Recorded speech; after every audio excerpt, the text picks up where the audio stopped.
Olá, meus queridos, tudo bem? Eu sou o Coutinho. Eu sou a Rose. E nós estamos no Tempo de Rodar. E agora nós vamos falar um pouquinho da nossa entrada na Argentina.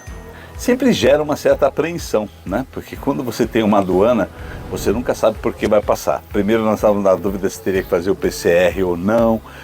E depois, quando adentram, falam um monte de coisa e na verdade não foi nada disso.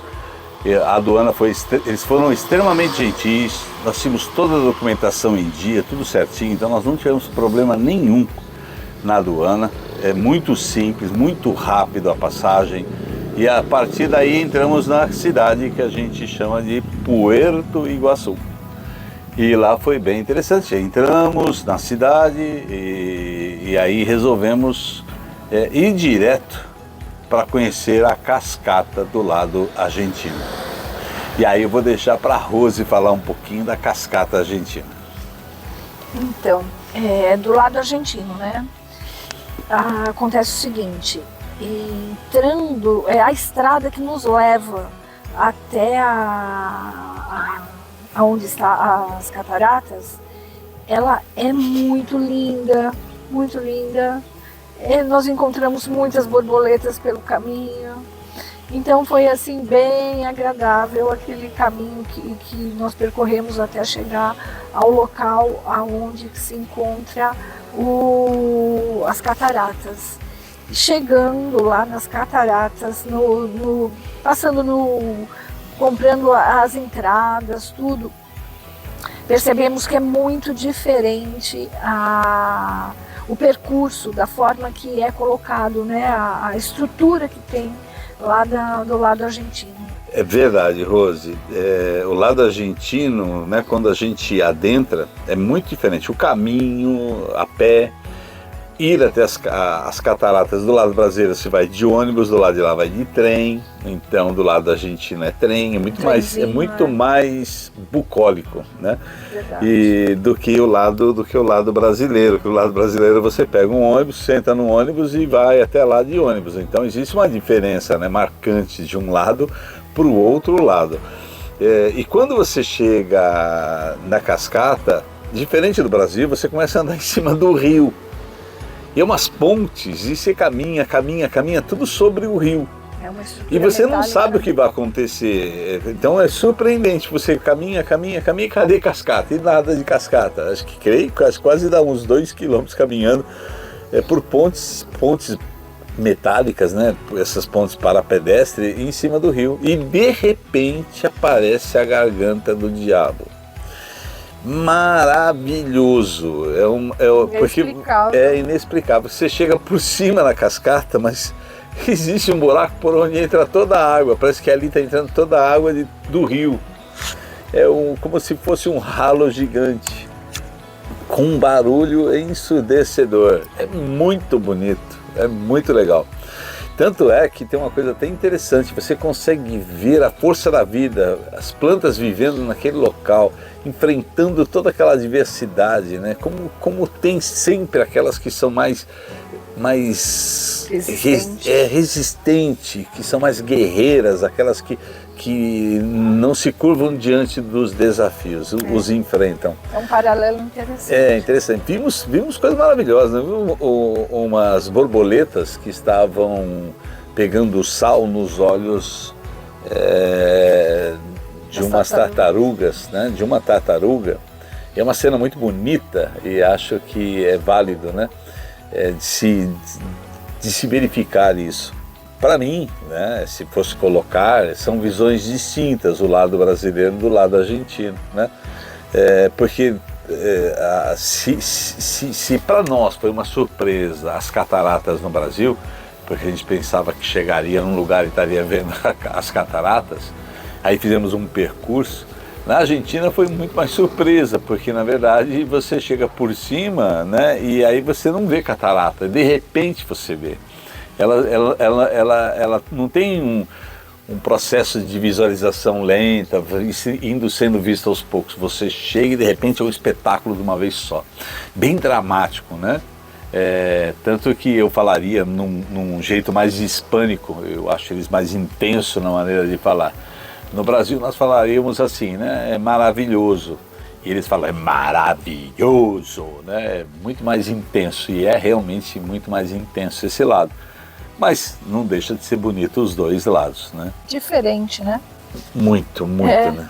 É diferente, é bem gostoso isso, sensações diferentes. Isso surpreende. Muito. E depois de ver as cataratas, né, nós resolvemos, nós partimos para um local próximo chamado, em português, Wanda, mas eles falam Wanda. O Wanda, eu vou chamar uma cidadezinha pequena onde tem minas, né? E lá tem minas de ametista. E valeu muito, eu aprendi bastante visitando as minas. E foi a primeira sensação um pouco diferente de sentir fora do Brasil. As casas, as ruas, as praças, elas são totalmente diferentes do que a gente vê do lado brasileiro, do que a gente está acostumado a ver na região sudeste do Brasil, né? A gente nunca pode generalizar tudo, mas é na região sudeste. É totalmente diferente do que a gente vê na Argentina.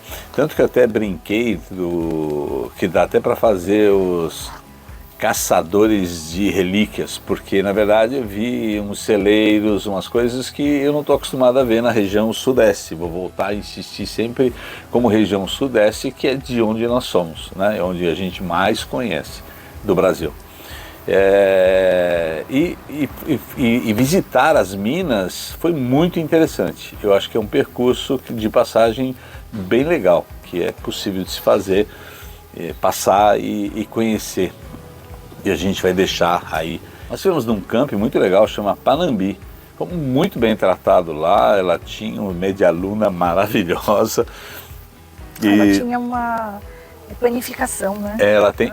Ela tem uma panificação lá no camping que vende para as pessoas da região. Então foi muito legal. A gente pernoitou por lá e a cidadezinha também é muito interessante. É algo legal. Saímos de Wanda e fomos para San Inácio das Missões, né? Onde tem as ruínas jesuíticas. E aí eu vou deixar a Rose falar um pouquinho das ruínas, né? Ela acompanhou melhor do que eu. Enquanto fiquei fazendo umas tomadas de imagem, ela ficou escutando um pouco mais o guia pela facilidade que ela tem com o espanhol, porque eu não estava compreendendo muito o guia. Mas como ela é hispânica, de sangue... Falou que eu vou lembrar de tudo isso que você está falando. Você é louco, nem sei de nada. Eu ia falar um monte de coisa que você já falou. Então eu vou passar para a Rose, né? Peraí. Vou passar para a Rose falar de Missões. Ela vai falar um pouquinho, né, de Missões. Eu acho que é interessante que ela vai poder fazer algumas colocações. Então, a respeito das ruínas de San Inácio, elas são de missões jesuíticas, em torno do ano de 1632. Mas, na verdade, não foi encontrado muitos objetos, tudo. Por quê? Com os anos, muitas pessoas foram lá, tiraram, não tinham ideia, né, da história, não se guardavam as coisas, então tudo foi muito se perdendo. Então ficou mesmo mais a estrutura do templo, das oficinas, das casas. Então são tudo estruturas em pedra, colunas em pedra, muito grande, de uma grossura imensa, né, da colocação das pedras. E isso daí que é interessante, né? E também se tratar da história jesuítica do lugar. E é isso. Tem uma coisa lá assim muito legal, algumas coisas. A igreja ela tinha 70 metros por 25, então dá para ter uma noção da grandiosidade do que era, né? Isso é muito interessante. Tanto que as colunas, dá para ver o tempo que já se passou. As colunas externas que tinham dessa igreja, uma foi tomada por uma figueira, né? E aí ela cresceu, não existe mais a coluna está dentro da figueira. É muito bacana de se ver isso, é algo surpreendente do que a gente vê. Isso é muito... Outra coisa interessante, não sei se você lembra, dentro também do templo, ele tem uma parte que está isolada e onde que tem o piso original. Eu achei isso também bacana. Então, não só um piso cerâmico, e aí não se pode pisar, né, porque para poder não ter desgaste, né, para poder se manter o patrimônio. É realmente bastante interessante. É recomendável passar por lá. Outra coisinha, vou falar. O que acontece? Quem for a Foz do Iguaçu tem a oportunidade de ir até São Inácio, se quiser.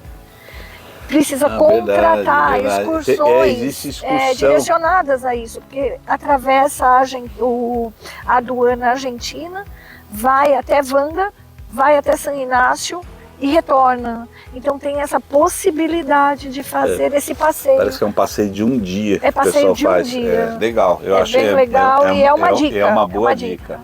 É um lugar interessante, né? E dali nós partimos para o nosso próxima parada, que foi Poçadas, né? Poçadas é uma cidade grande, muito bonita, muito bem planejada. Os recursos que existem, por exemplo, ele tem um calçadão ao redor do rio, né, do Rio Paraná, maravilhoso. Tudo que nós vimos, tudo muito bem cuidado, tudo com muito zelo, se percebe uma cidade, você se sente seguro. Foi a primeira vez, né, que nós ficamos acampado, vamos colocar assim, com o Teodoro na rua. O Teodoro ficou parado na costaneira e nós dormimos lá na costaneira. Então, um local tranquilo. Outra coisa, as pessoas vivem muito isso. Então as pessoas vão caminhar, vão ver o pôr do sol, vão com famílias inteiras, ficam ali às margens do rio, sabe? Participando de momentos assim se o tempo está com o sol, então eles estão lá e levando as crianças para brincar.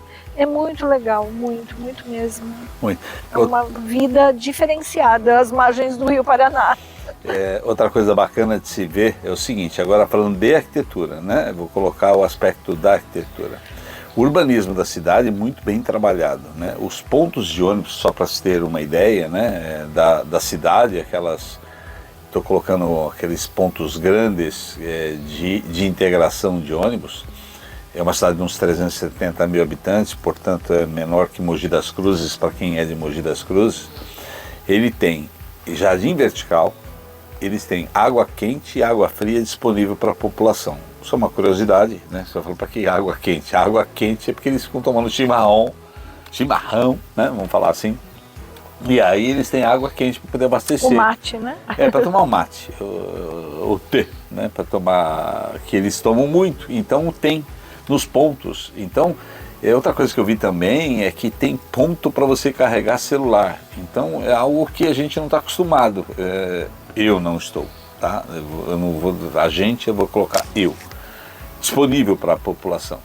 Então é muito interessante, como os cruzamentos, que acabam as pessoas atravessando na faixa, eles criam mecanismos muito bons.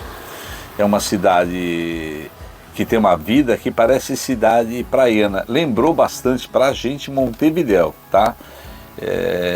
O aspecto do calçadão, né? É muito legal. É uma cidade realmente interessante e acho que vale a pena conhecer, passar por Poçadas. É incrível. E nós usamos lá em Poçadas, e fica no shopping, tá? Western Union, para cambiar dinheiro, para poder sacar dinheiro em peso, a gente usou o que tinha no shopping. Não tivemos problemas nenhum, né, para fazer o câmbio pelo Western Union. Uma hora eu explico, se alguém quiser saber, tiver interesse, colocar, eu explico como nós fazemos para poder colocar o dinheiro, passar o dinheiro do Brasil para cá e como a gente faz esse câmbio, que é um câmbio até bastante interessante. Ele está dando R$1, dá 40 pesos, né? Então é interessante, eu acho que vale a pena. Bom, gente, vamos? Não, vamos nessa. Ô, gente, vamos nessa.